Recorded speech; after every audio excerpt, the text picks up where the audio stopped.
قریش کی قیادت کو اس کے انجام پر متنبع کیا گیا ہے۔ مطلب یہ ہے کہ اصل میں نبی کریم صلی اللہ علیہ وسلم بھی باقی رسولوں کی طرح، یعنی حضرت نوح کی طرح، حضرت صالح کی طرح، حضرت موسیٰ کی طرح، حضرت عیسیٰ کی طرح، باقی رسولوں کی طرح، میں رسول کا لفظ آپ جانتے ہیں کہ خاص معنی میں بول رہا ہوں، انبیاء سے فرق کرتے ہوئے، نبی سے فرق کرتے ہوئے، تو رسولوں کی طرح، باقی رسولوں کی طرح نبی کریم صلی اللہ علیہ وسلم بھی قریش کی قوم کی طرف مبعوث ہوئے تھے، اور ان کو ان کا فیصلہ لازماً سنانا تھا اسی دنیا کے اندر، یعنی ان کی قیامت کو برپا کرنا تھا، ان کے ساتھ اسی قانون مجازات کے حوالے سے نپٹا جانا تھا۔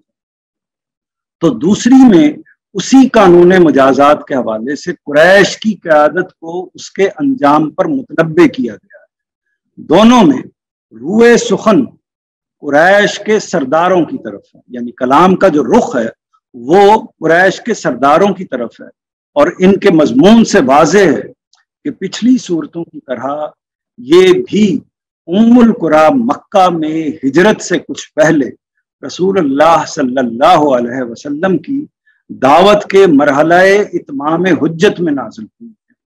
اس میں اگر کوئی ابہام ہو تو آپ پوچھ سکتے ہیں، لیکن یہ ہے کہ یہ صورتیں کب نازل ہوئی ہیں؟ یہ مرحلہ اتمام حجت میں نازل ہوئی ہیں، جب حجت تمام ہو جاتی ہے، یعنی حق کو پیغمبر اپنی قوم کے سامنے آخری درجے میں واضح کر دیتا ہے، اور اس کے پاس عذر کی یا اپنے آپ کو بچانے کی عند اللہ کوئی صورت باقی نہیں ہوتی۔ حق ان کے دلوں میں پوری طرح اتر جاتا ہے، لیکن اس کے باوجود وہ اپنی سرکشی کی وجہ سے، ہٹ دھرمی کی وجہ سے اس انکار پر جمے ہوئے رہتے ہیں۔ تو یہ صورتیں کب نازل ہوئی ہیں؟ یہ صورتیں اس مرحلہ اتمام حجت میں نازل ہوئی، اور اس کے بعد کہاں پہ؟ یعنی ام القری مکہ میں۔ دو حصے ہیں نبی کریم صلی اللہ علیہ وسلم کی زندگی کے، ایک مکہ کا حصہ ہے جس کو ہم مکی زندگی کہتے ہیں، دوسرا مدینہ کا حصہ ہے جس کو ہم مدنی زندگی کہتے ہیں۔ فرق اس میں کیا ہے؟ فرق اس میں یہ ہے کہ جو مکہ والا حصہ ہے وہ سراپا دعوت ہے، یعنی اس کے اندر اتمام حجت کیا گیا ہے، اس کے اندر دعوت دی گئی ہے، اور وہاں پر کوئی حکومت اسٹیبلش نہیں ہوئی رسالت مآب صلی اللہ علیہ وسلم کی، مسلمانوں کی، جبکہ مدینہ میں آپ کو اقتدار ملا ہے، آپ کی حکومت ہوئی ہے، تو اس لیے دونوں کا موڈ، دونوں کا طریقہ کار، جو وہاں صورتیں نازل ہوتی ہیں ان کا اور جو مکہ میں نازل ہوتی ہیں ان کا جو اسلوب ہے، ان کا طریقہ ہے، وہ مختلف ہوتا ہے۔ پھر ظاہر ہے کہ مخاطبین کا بھی فرق ہوتا ہے، یہاں صرف قریش مخاطب ہیں، وہاں جو ہے وہ باقی اقوام بھی اس کے اندر شامل ہو گئی ہیں، جو نئی مسلمانوں کی قوم ڈیولپ ہوئی ہے وہ اس کے اندر شامل ہو گئی ہے۔ اسی طرح چونکہ یہود و نصارہ وہاں پر موجود ہیں تو بالخصوص ان کو بھی مخاطب کیا گیا ہے۔ پہلی سورہ العصر کا موضوع خدا کے اس قانون مجازات کو ثابت کرنا جس کے مطابق خدا کی عدالت قریش کے لیے اپنا فیصلہ صادر کرنے والی تھی۔ دوسری سورہ الحمزہ کا موضوع اسی قانون کے حوالے سے ان کی قیادت کو اس کے انجام سے خبردار کرنا ہے جو دولت کے غرور میں مبتلا اور پیغمبر کے مقابلے میں سرکشی، تضحیک اور عیب چینی کے رویے پر مصر تھی۔ عیب چینی کہتے ہیں، تضحیک کہتے ہیں کسی کا مذاق اڑانا، اسی طرح سرکشی کہتے ہیں کہ گویا کہ آپ کسی کے آگے کھڑے ہو گئے ہیں، کسی حق کے آگے آپ اکڑ گئے ہیں۔ عیب چینی کہتے ہیں کہ کسی کے اندر عیب کو نکالنا، کسی کے اندر برائی کی یا اس طرح کی چیزوں کو تلاش کرنا جو حقیقت میں تو اس کے اندر موجود نہیں۔ دوسرے الفاظ میں ہم اپنی زبان کہتے ہیں کہ کیڑے نکال۔ عیب چینی کا جو مطلب ہوگا وہ یہ ہوگا، معذرت خواہ ہوں۔ تو اس کا مطلب یہ ہے کہ یہ پورا تعارف آپ کے سامنے آ گیا کہ سورہ عصر کا موضوع کیا ہے اور سورہ حمزہ کا موضوع کیا ہے، اور اس میں جو بحثیت مجموعی بات ہوئی ہے وہ آپ کے سامنے آ گئی ہے۔ اب ہم ایک ایک کر کے سورہ کا مطالعہ کرتے ہیں۔ اس میں جو سورہ عصر ہے یہ چونکہ آپ کو یاد بھی ہے، مختصر سورہ بھی ہے، اور یہ اس مختصر سی سورہ کے اندر پورے دین کا پیغام موجود ہے، اس لیے اس کو ذہن نشین بھی کرنا چاہیے اور اس کو سمجھنا بھی چاہیے، اور اس کے مطالب جو کہ بہت وسیع ہیں ایک طرح سے، ان مطالب کو سمجھنے کے ساتھ ساتھ ان پر عمل کرنے کی کوشش بھی کرنی چاہیے۔